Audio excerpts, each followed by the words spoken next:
Keep rolling, rolling, rolling, rolling. Keep rolling, rolling, rolling, rolling. Keep rolling, rolling, rolling, rolling.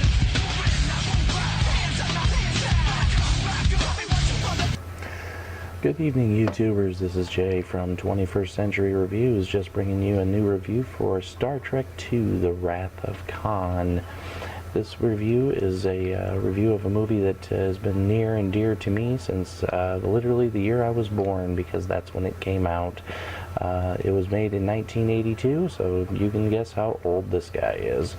Anyway, this movie deals with a number of issues ranging from aging to loyalty, sacrifice, responsibility, and ultimately death.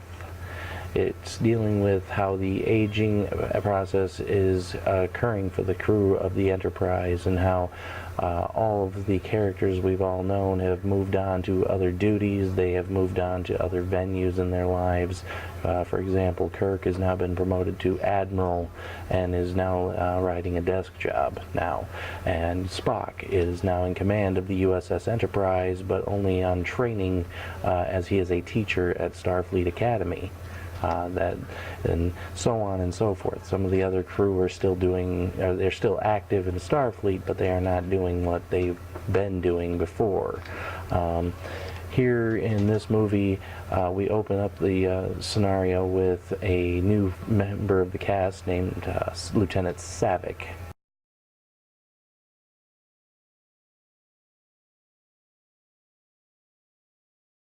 Who is a cadet under the direct command of Captain Spock.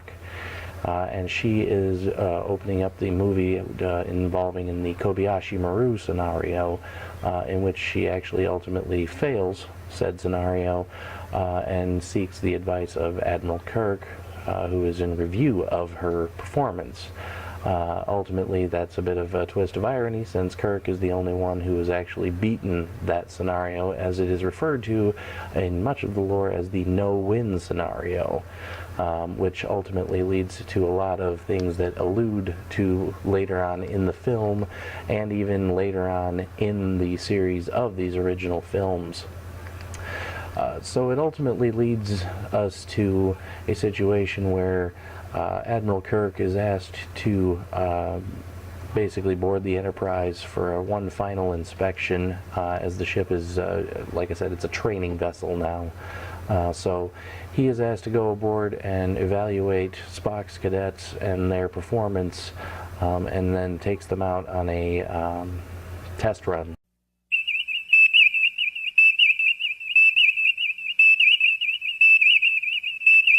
Basically.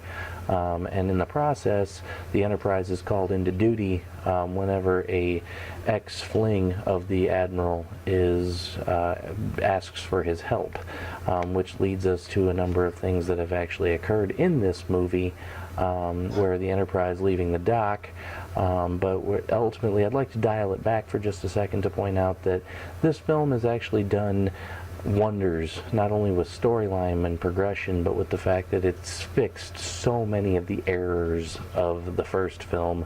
One notable character change is the fact that the uniforms are now very military-like and look the role that they're supposed to look.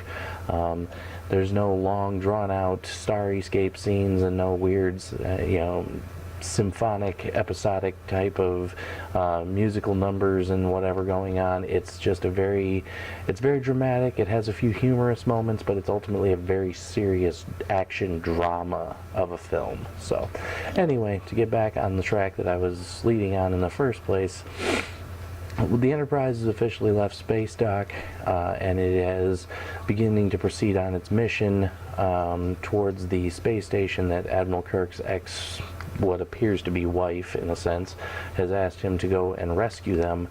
He's unaware as to why, so he then calls a briefing between him, Spock, and McCoy to discuss what is the Genesis Project.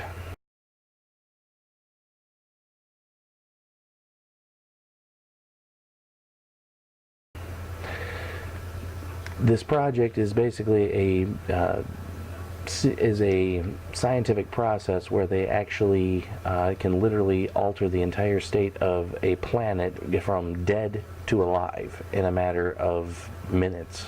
And so this is where the, issues of death kind of come into place, because they discover in no time that basically this device is capable of widespread catastrophic destruction. Even though it is a device meant to help create life, it ultimately has the potential to destroy all life, which thus becomes part of the premise, because we are introduced to a villain from the original Star Trek series, which, mind you, this is also the only Star Trek movie to ever introduce a villain from its original TV show and do a spin-off of that villain in a movie itself. So we have a situation where we have the character of Khan,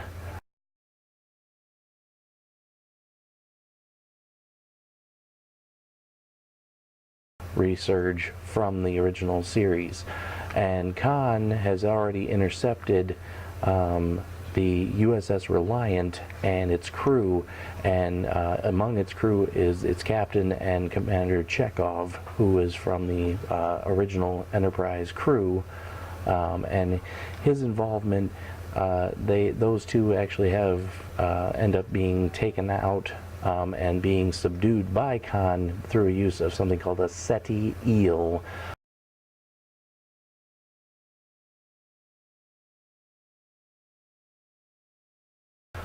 And these creatures basically inhabit the brain and cause them to be brainwashed temporarily and susceptible to whatever Khan wants them to do.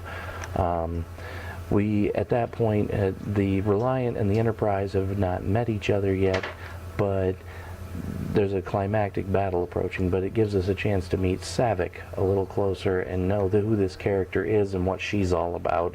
And there's some interludes that kind of apply to her, but we don't really see a lot of it in the movie. It's more hinted to and everything than it is actually scripted. This ultimately leads then to the Enterprise being approached by the USS Reliant and attacked by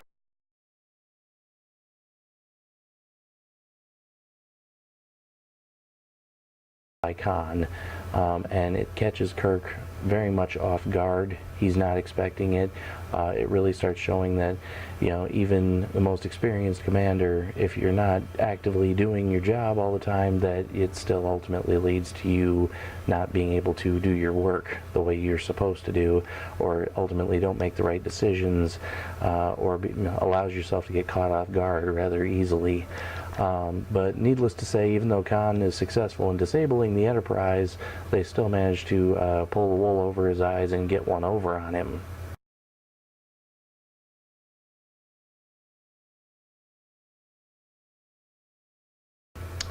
Ultimately, though, this leads to the Enterprise making a narrow escape, still attempting to complete their mission, but it ultimately lands the Genesis device in the hands of Khan, which is who we don't want that to be in the hands of. You're talking about a sadistic Superman of sorts that's, bent on destruction and power, and he literally possesses something that's the 23rd century equivalent of the hydrogen bomb. And so, Kirk and Spock ultimately come up with ways to get around him and to ultimately defeat him.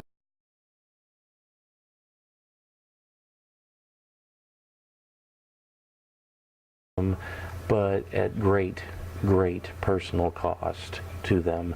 Khan literally makes them, in a sense, have their cake and eat it too, because, they have the satisfaction by the end of the film of defeating this enemy, but ultimately speaking, it's at the great cost of losing the dearest member of their crew, being Spock himself,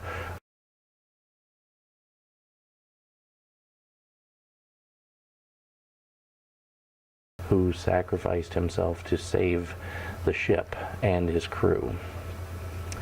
And ultimately I can say that the death of Spock in the film is probably one of the most emotional moments you'll ever see. It's one of the things that whenever the newest film, Star Trek Into Darkness, came out, where I argued with people rather consistently to say that this movie, being Into Darkness, doesn't hold a candle to the level of emotion and sense of loss and profound sense of loss that this movie carried, because you feel it. I don't know if it's the way it's filmed, the musical scores, or just the way it's acted, but you believe it. You feel like Spock is dead and that he is never coming back. And they leave you hanging until the next film on that, whereas Into Darkness did not do that. They actually had it solved in all of 10 minutes, and I was quite dismayed by that, but that's a different review for a different day. So anyway, special effects, story qualities, director, actors, the whole 9 yards. This entire movie gets a straight up tens across the board for me, so it receives a rating nonetheless of 10 out of 10, and basically to call it fracking epic.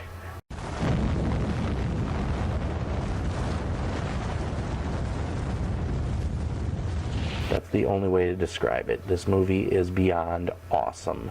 It stands the test of time. It has standed the test of time, and it will continue to stand the test of time. All Star Trek fans enjoy this movie, love this movie, and very frequently get into arguments over whether it is truly the best of all, or if not, but in my book, it basically stands all on its own as not only the best of the Trek films, but one of the best films ever made.